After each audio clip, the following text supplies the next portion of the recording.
1, 2, 3, 1, 2, 3. Okay. Yeah. I think it's good. Does that sound right? We're going to do all that personal drama in 90 minutes. Oh, yeah. Oh, don't That's what you you wanna worry. talk about? Don't you We're worry. building super intelligence. Is this part all going to be in the podcast? Hesitant. No, well, maybe. Bear with me through my slightly silly intro, but I think you guys are going to it's like going it. to be okay.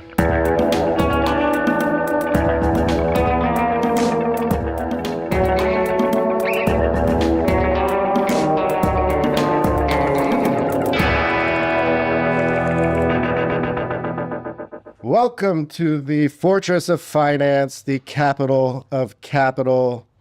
This is not that podcast. This is Core Memory. I am Ashley Vance. And I'm Kylie Robison. And I think we have a hell of an episode for you. Normally we do an introduction of people at this part, but that's perhaps unnecessary today. We have Sam Altman and Greg Brockman, the co-founders of OpenAI. You may have heard of it. Thank you guys for being here. Thank you for having us. Thank you so much. I think this is the first time you guys have ever done a podcast together. And that is amazing, but I think that's true. Certainly in a long time. In a long time. I think maybe the first one. And I will not fight you for doing it on our show, but you did buy a podcast. We just lucked out. You lucked out. Yeah. I'll take it. I'll take it. I was curious why you guys bought a podcast. It's not really, we don't have to go deep on it, but did you have quick thoughts on that? I think that the people who do TBPN are incredible. I think they're just very creative thinkers. And I think that in this world that we're moving to of building these AI systems that are so useful for people and helping people understand why that's valuable for them in their personal lives and work lives, like these are the kinds of people that I think can help tell that message. I've seen you on it. Have you been on TBPN? I have. Yeah. Okay. I don't watch all the episodes, but It's a fun pod. well, I thought, since this is you guys, you haven't done this together, at least in a while, I was going to go down nostalgia lane just for a little bit at the beginning. Kylie and I have gotten to know both of you over the years. We were reflecting as we were preparing for this.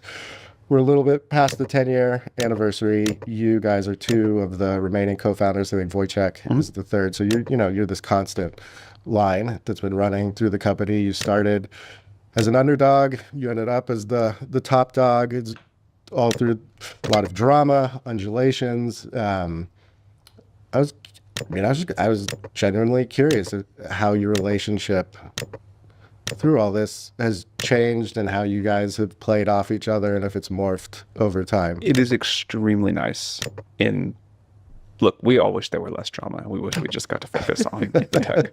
But in a world of so much chaos and drama and, tension and fighting and power struggles, it has been unbelievably nice to have a relationship with someone that's got the full context. We have all this history, can really depend on each other in amazing times, very tough times.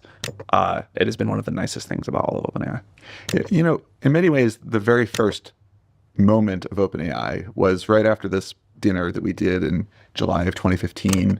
And Sam and I were driving back to the city together. And we looked at each other and we were like, we have to do this. Right? There'd been all this conversation of, is it too late to start a lab that could go after AGI and have a positive impact? That seems so ridiculous now that we were so worried about that. Yeah. But it was too late. Yeah. You missed it. You missed it. I remember feeling like that when you guys started, though. Yeah. I was like, no. DeFine's going to run away with Yeah. this, Yeah.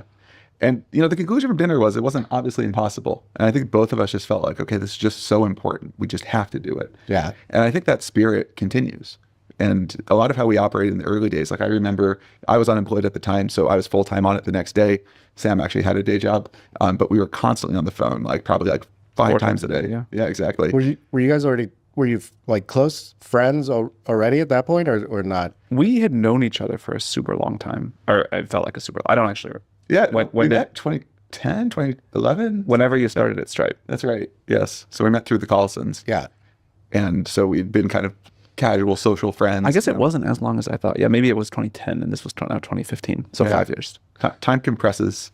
Yeah. And obviously, the being in the pressure cooker of all this, doing this work, I would imagine you guys have only got closer over time.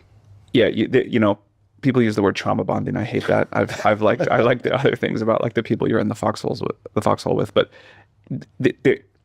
one of the nice things about hard work, no matter what, but certainly hard work in stressful times is you really like forge these relationships that I at least have not seen get formed any other way. Yeah.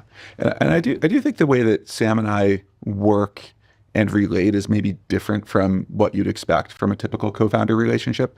Like, I think that we are just in constant contact, that 5 calls a day, 2 minutes, 5 minutes each, that kind of spirit remains. Like, I think we're just in constant sync, and we don't always agree on everything, right? It's not like we come at the world from exactly the same point of view, but that's why we're so strong together, right? Is that I think we have very complementary approaches. That Sam will say, here's an idea. I'll think about, well, maybe we could do this other way. Or what about if we approached it with this angle? Or how does this relate to this other thing that we're thinking about? And one thing I deeply appreciate about Sam is that I think he always sees these connections between different ideas, or just like keeps focused on, here's the big picture that we need to get to. And then together we figure out, well, how do we actually do it? And I think connecting the grand ambition with the execution, like that is what has always distinguished OpenAI. Yeah. What are some of the points in these 10 years where you felt like it was really important that you guys diverged? Do you remember any key moments for you guys? I think one of the things that Greg has done the best, which is not my instinct, is really just push to focus on the most important thing in his own work and also in what the company's going to do. So there have been times where I have wanted to do more things, and Greg has just said, is this the most important thing? Let's really just do this. Let's get the company focused. And we've diverged on that, and that's been like a very helpful spirit of Greg's throughout the company. Yeah, and I would also add, I think even, for example, thinking about compute and just constantly raising the ambition.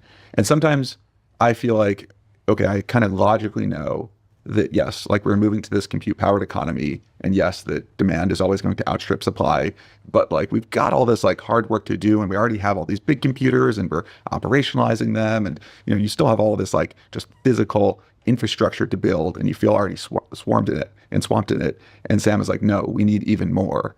And I think that actually has been a very important thing to really not, like, sometimes it's easy to lose sight of the higher order bit of just the fact of this is going to be so important for not just the next 6 months, but this is what's important for the next 2 years, the next 5 years, 10 years. And I think that you need this balance of sometimes swimming in the details, but you can't be swamped in the details.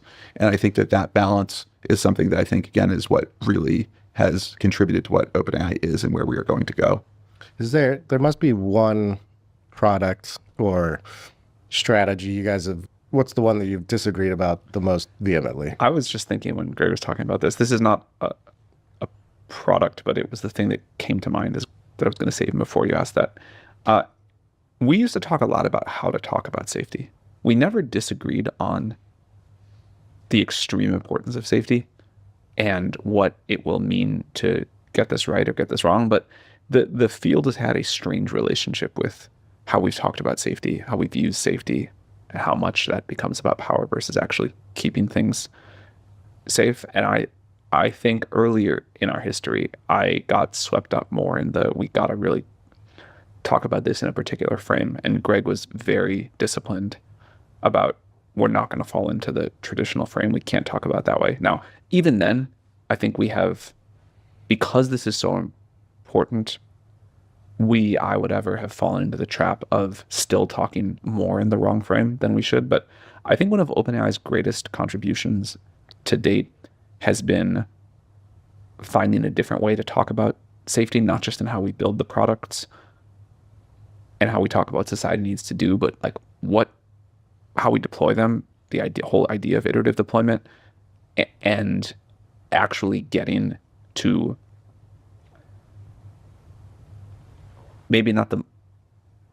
actually get into a world where we're figuring out how to deploy products that get increasingly safe as the stakes go up. And Greg really held a line there that I think has been quite important to the company against extreme pressure not to do that.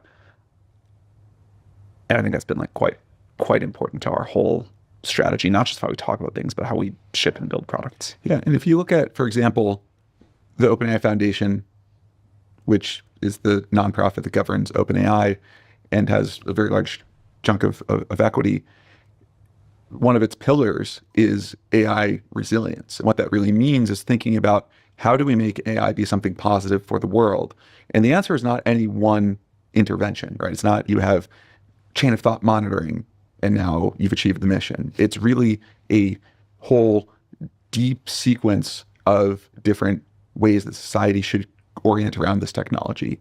And I think that this perspective of you're not going to solve AGI going well for the world in a paper. It has to be a worldwide effort from contributions from society, from many different people, from many different ways of really understanding what this technology is, how it will affect people, how it will affect the world. And this is something that was not, I think, at all appreciated or understood when we were starting out 10 years ago, because it's very easy just to fixate on, we're technologists, we're, building technology. That's the only problem we need to solve. I'm not saying anyone explicitly said it that way, but I think sometimes you can fall into a mental trap of thinking about it that way.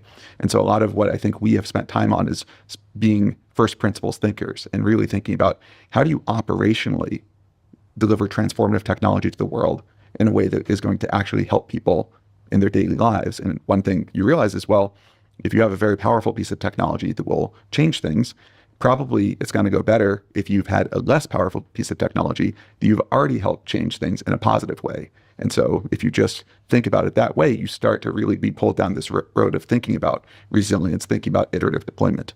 And again, I think this is a lot of the dynamic within OpenAI, between the two of us, that we're always thinking about these questions of how do we actually achieve this mission and make it go better. Yeah, it feels like just yesterday I saw you at South by 2022, 2023, and it was a completely different discussion about AI than what we hear today. And it feels like that's something that's changed in 10 years of like how you discuss safety and alignment. And I'm wondering how you reflect on that now. Like, what would you have changed in those panels and those news hits? And like, what have you learned about talking about safety? Even before we get to safety, I think we have fallen in the frame as tech nerds of talking about we're going to build superintelligence and ... It's going to be great for you. And we've not filled in enough of the ... Like we talk about, we're building this amazing technology. It's going to do all these wonderful things. And there is like a sense in the world now of, okay, looks like you were right. You are going to build this thing. Why do we want that? What's that going to do for us? And the thing that a lot of the field has said of, oh, it's going to, cure cancer and you'll be so happy, or like, that's clearly not quite resonating. All the people are like, sure, cure cancer, that'd be wonderful. I think what people really want is prosperity, agency, that they're going to continue to have meaningful work to do. I saw an incredible post the other day that really stuck with me, which was like a right to adversity. People actually, you want some challenges in life. You don't want every day to be perfect and everything done for you. And there's a fear with AI that like, let's say you're right. Let's say you build it. Let's say it like makes all this money and does all the work and whatever. Like, what do I do? What's my kid going to do? What's life going to be like? Where's the growth going to come from? What are people going to strive for? And I think we've talked as a field and as OpenAI and as Greg and I, we've talked a lot about the amazing technology and what it can do, and what it, like the technological marvel. And we have not connected the dots enough on here is what the future is going to be like. Here is, when I talk to parents with kind of school-age kids, the most common question is like, what should my kids study? What's the future going to be like? What will still have economic value? And I realize that that's not quite the question they're really trying to ask. It's like, how is my kid going to have a fulfilling life in this new world? You can answer it economically if you want, but that doesn't actually settle people. And I think it's because there's a deeper thing here. I was going to say, and I think we actually have a lot of perspective on this. And I think that, for example, within ChatGPT, we have so many people who say that my life or the life of a loved one was saved through the information I got through ChatGPT, right? Whether there's someone who had a kid who had blinding headaches, they were denied an MRI. They used ChatGPT to try to research the symptoms and used it to argue to be able to get insurance for the MRI. Turned out it was a brain tumor. They were able to intervene and save his life. And just navigating that experience, that family says, we have no idea how we would do this without ChatGPT. And that's just one story. There are so many of those. And I think people really understanding that this technology can help not just abstractly society, but can help them, right? It can help them make money. Right now, we're starting to see this wave of entrepreneurship. I think that's going to be a huge theme throughout this year. And I think we have a lot of perspective on, well, we're going to build these AIs that are able to make, rather than you contort yourself to the computer, right? You think about the way we do work. Yeah. It's not natural, right? It's not kind of what we were designed to do. And instead, the computer is going to do work for you.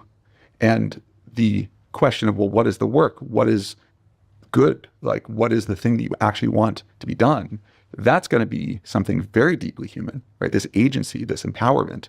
And so I think there is this very optimistic, and not blindly optimistic, but I think this very positive change that this technology is bringing right now. But it's so much easier to just notice what's going to go away. Like, what is the thing that you thought was solid and stable that's going to change? But it's much harder to see, well, what's coming? Like, what's the new thing that you get? What is the benefit that comes as a part of this transformation? I think that's something that we're increasingly realizing that we also have to really spell out, in addition to spelling out the other sides of it. All right, what do we do at Core Memory? We cover innovative, fast-moving, forward-thinking companies, which is why Core Memory is sponsored by Brex, because Brex is the intelligent finance platform for many of these companies. 30,000 companies, from startups to the world's largest corporations, rely on Brex's technology for their finances. They've got smart corporate cards, high-yield business banking, and expense automation tools that are fantastic. I hate doing my expenses, and Brex's AIs and software run right through those expenses, figure out where we're spending money, and take care of so much stuff for you so you don't have to waste your time on it yourself. Go to brex.com/core memory to learn more and just, get with the program. Let's get going. Let's get out of this archaic finance software and move toward the future. Core Memory and Brex. I have a couple questions based off what both of you were saying. So I just went to Oberlin College with my son, and we were in this room with, 600-700 people. And it was fascinating to me. I mean, it's in Ohio, and people had come from all over the country. And the president was up there giving a talk and then opened it up to Q&A. And so many of the questions were about AI, but they were, it reinforced for me that how much of a bubble we live in here, because they were what I would consider, it's not trying to put anyone down, or they were pretty basic questions. I just, my overwhelming sense of the room was like, wow, you guys kind of don't know what's unfolding and about to come across all of you. And I don't know, I don't know that it was alarming. It was eye-opening for me, and they were asking, they were obviously asking stuff about well, how are you going to use AI in class? How are you going to stop kids from just relying on it? But then it was they kind of advanced a little bit beyond there. But I felt like this room of pretty smart people were not really in touch with what's going on. So, I mean, if this is a problem that people don't know these examples of what could be done, and we don't even know what shape this could take exactly, I don't see how we solve this and sort of kind of prepare people in some way. I do have one sort of positive take on this, which is that I think that if you just read about AI, it gives you one impression, right? It just feels like you're trying to wrap your mind around this new technology. What is it? But when you use it, it's so intuitive, right? And that is the purpose of AI in many ways. It's you think about back to how we've designed computers for the past, 70 years. It's really about the machine doesn't quite get you, right? It's you have these goals in your head, you have to break it down into the machine's language, whether that's writing assembly code or, okay, fine, now we get higher level languages. Now you can kind of talk to your computer, but even if you think about how ChatGPT works, you still have to really understand concepts of language models, right? The fact, why do you have to create new conversations, right? New tabs? Why can't it just be a thing you talk to that remembers everything? Right? Why there's these limitations that are technological limitations, but we're improving them. And so I think that what we're building is the most intuitive technology. We are building something that contorts the machine to you. And when people use it, they realize, wow, this is what I can do with it. Some of the stories that I love hearing are someone in the Midwest who, one of my friends his sister was telling him that about this app that she wanted to see someone, she wished someone had created. She described it in a detailed way. While he was listening, he was like, typing into Codex exactly what she was saying. Pushed enter. A few hours later, he shows her the result. It's an app that's exactly what she described. And she's like, what the hell is this? Who built this? Like, this is exactly what I wanted. And he said, you built it. Right? And that is that kind of aha moment that I think that everyone is going to go through. And once you experience what AI can do for you and the fact that you are now empowered, like you have a image in your head that you want to see in the world. If you look at some of the upcoming, some of the new image models we have, absolutely incredible. Like you can create in a way that was never possible before. And the fact that if you're like another story that I think about, so my grandmother had dementia, Alzheimer's, and it was extremely tough for everyone.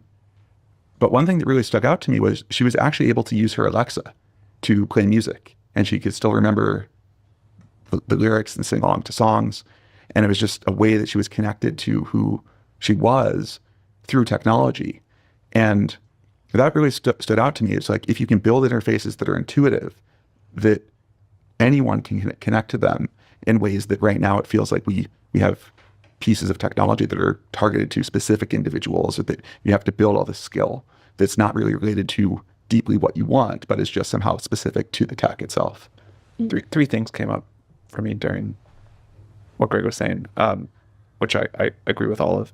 One, before we launched ChatGPT, we used to try to talk to people and say, this AI thing is coming. You got to pay attention. It's going to change everything. It's really important. And it got kind of no attention. We wrote these beautiful blog posts. We sort of did all these incredibly impressive feats. We won, video game competitions. We had a robot that could do a Rubik's Cube with a hand. We did all this amazing stuff. And we kind of felt pretty cool. And we kind of said, the New York Times wrote about this. We must be doing great. But really, truly, no one cared. It got no actual impact.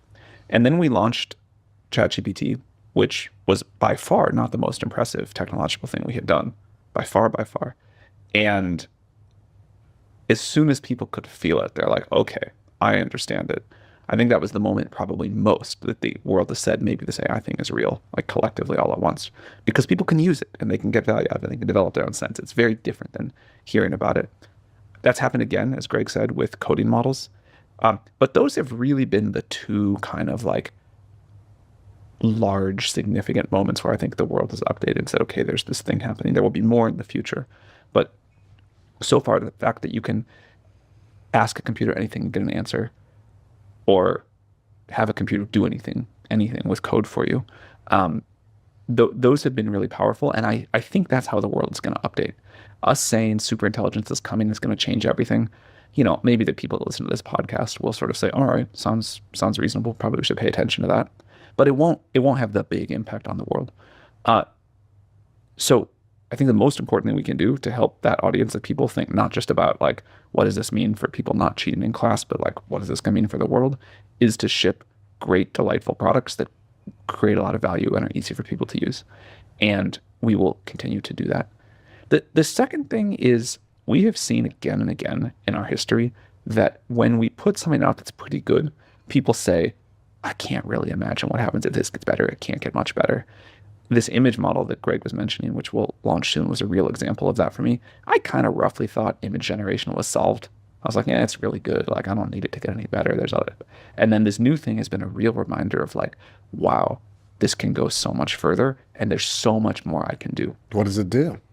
It makes ridiculously great images. Has it solved text? Because I tried to make core memory merch mock-ups. Try again very soon. Great job. The team really did a great job with this one. But even with ChatGPT, like when we put GPT-4 in ChatGPT, I remember a lot of people, like sophisticated friends of mine, saying, this is it. This is AGI. Like, if the model got smarter, I don't care. Just make it cheaper. Like, I can't. This is amazing.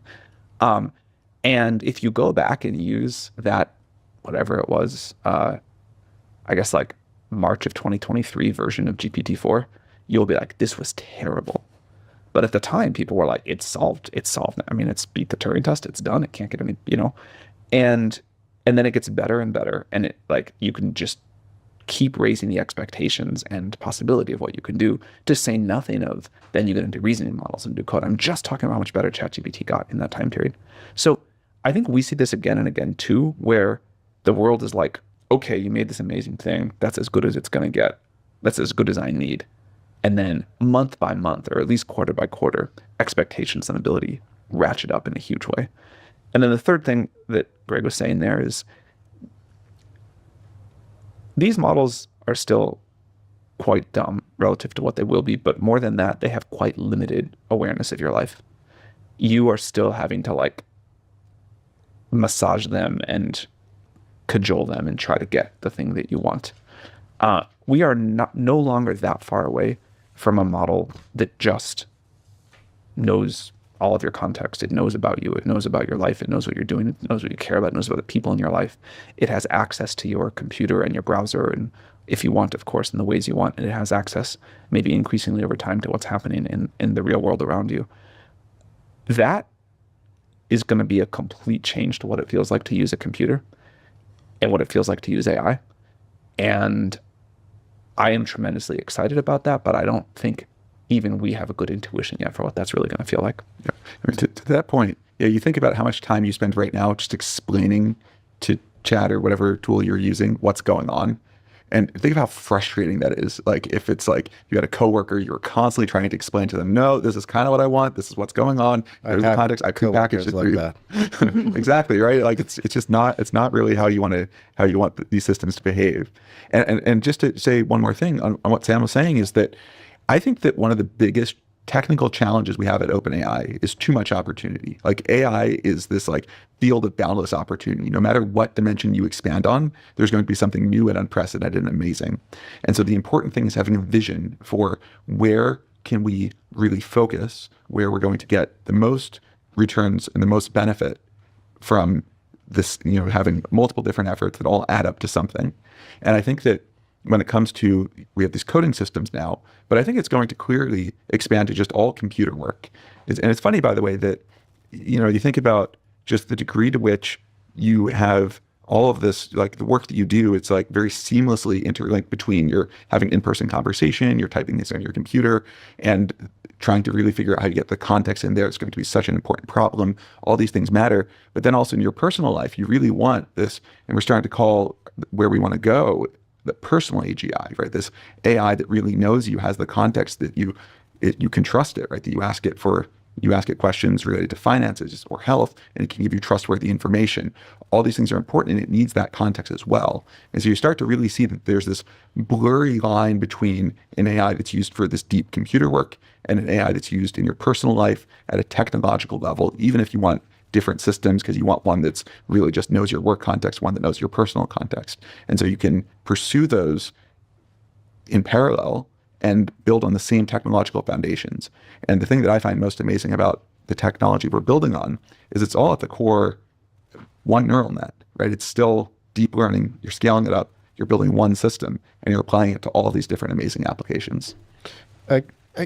Can I ask I want to ask a question sort of along those lines. I mean, I promised myself I wouldn't do this to you. But I mean, I was kind of like, I wasn't like a non-believer, but I could see AI doing incredible things, but I was kind of like skeptical until relatively recently on What updated you? Well, a couple things. I mean, one was I started playing with agents a lot more and really shaping them to do what I wanted, and kind of feeling what both of you were talking about. It's like, oh, this is actually saving me a lot of time. It's doing my bidding. It's doing it quite well. And the other is, I cover biotech so much, and just seeing some of the results that are coming out is it strikes me that like coding and biotech seem like the most obvious places right now where it's really going. But then, I was talking to you the other day at dinner and reading some of the things that you've written about.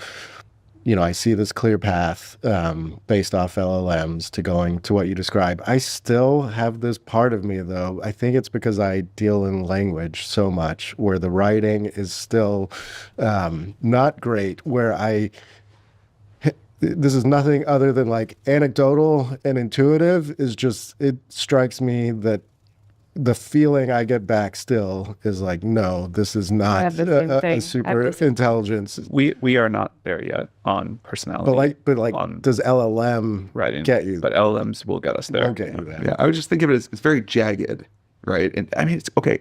For example, just in the past couple days, our AI solved this longstanding Erdish problem.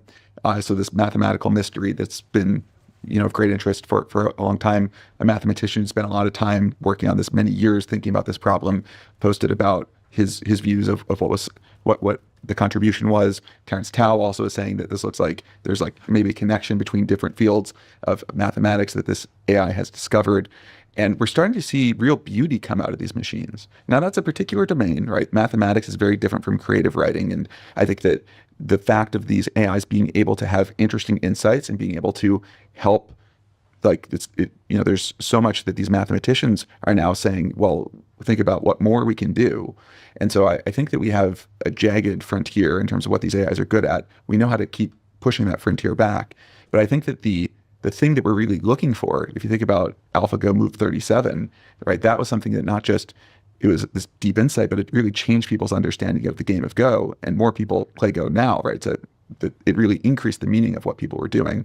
And so I think that what we're going to do is we're going to make something that is going to, you'll have fewer complaints about it, but I think you're also going to be just like way more able to do the thing that you want in writing than you can imagine today. I'm sorry to harp on this, but I was told GPT-5 was going to be really good at writing. And my update when I became less cynical was reasoning models. And when Claude delivered really good research, and then you guys had a research feature, that was for me oh my God, this is amazing. 'Cause it saved me a lot of time.